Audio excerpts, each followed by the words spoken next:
Dalvin Cook comes on this show and says that he's ready to roll in this league. He's going to have it.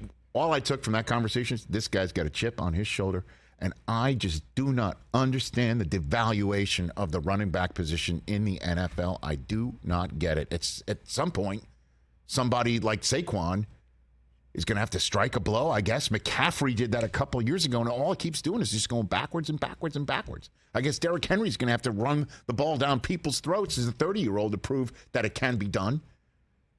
I don't know. Dalvin's out there.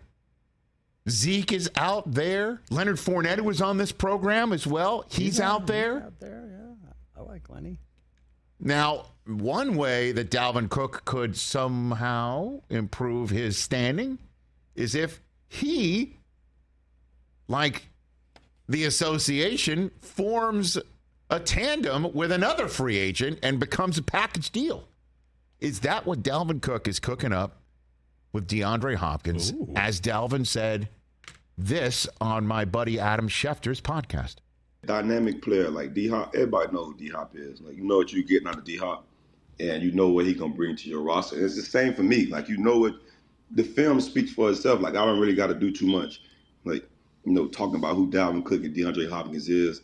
But we haven't talked, and he was one of those guys that I was gonna reach out to because, like, I know he got the same mindset as me. Like, we trying to go win. We trying to get on the roster and trying to go contend. So if we can't end up on the same roster and be on the same team, you know, that'll be the beauty of the situation. You know, we know what we trying to come do and what we bring to the team. So if we end up on the same roster, man, that'll be something epic for NFL. Two things. First of all, Dalvin Cook, I hope he signs somewhere because 9-volt batteries are very expensive. Except fire alarm, bro. How many times is that going to happen to people? Dude. And if Dalvin Cook's house is anything like mine, it is something that requires a 20-foot ladder to reach. It's always the least geographically sound fire alarm that's requiring the 9-volt battery. Right. Mm-hmm. And it always, by the way, would happen at 2:30 in the morning, so at least Dalvin's ahead of the game. Unless he and Shefty are Zooming at 2:30 in the morning, which I doubt. You never know. That's number one. Number two, beep. I don't know who in the hell is going to be able to afford both Dalvin Cook and DeAndre Hopkins at this stage of the game. I guess you can do whatever you want to do.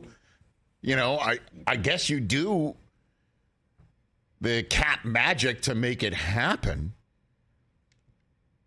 But the one team I could think of that would be able to just jump in and make that move, that would be your team. TJ Jefferson. Look, man, don't try to get my hopes up. What if the Dallas Cowboys wake up? Let's just play this game. I want to play. Let's play this game. I like games. What if the Dallas Cowboys wake up and say, all right, Dalvin and DeAndre, you can take a little bit of a haircut because we got Tony Pollard here. But how does Dalvin and Tony Pollard with DeAndre Hopkins added to the mix of CeeDee Lamb and Michael Gallup and the rest of that team sound to you? How does that narrow what we all in the NFL world believe is a gap between the defending NFC champion Eagles and the Dallas Cowboys? How would that close that gap in a heartbeat?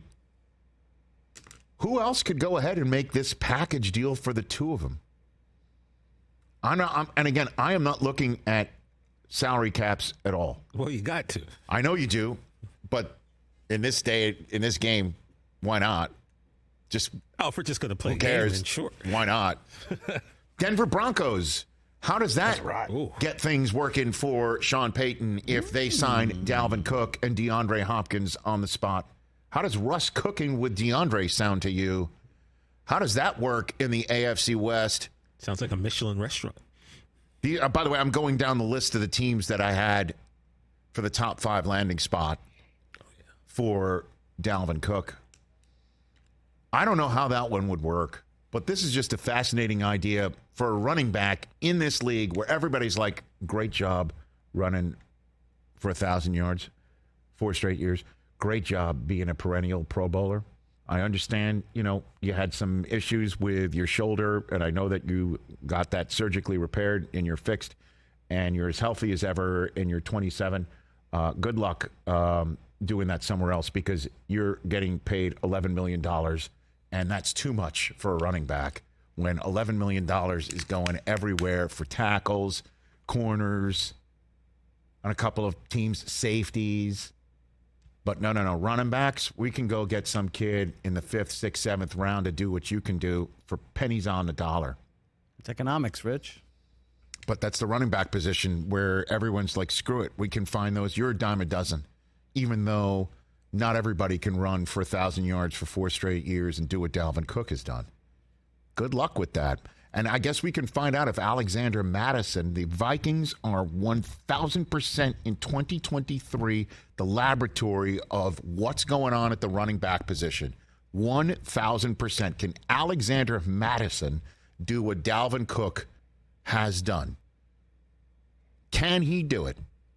Because the answer to that question will have a lot to do with what the Vikings can do to repeat as NFC North champions. Can't wait to see that one play out.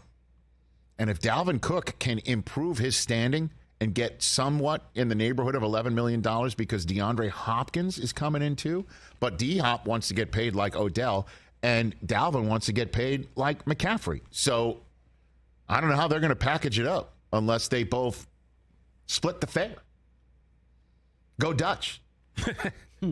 I like your game. Hopefully they listen to that. Dallas would be spectacular for both. Catch the Rich Eisen Show every single day on the Roku channel, 12 to 3 Eastern, for free.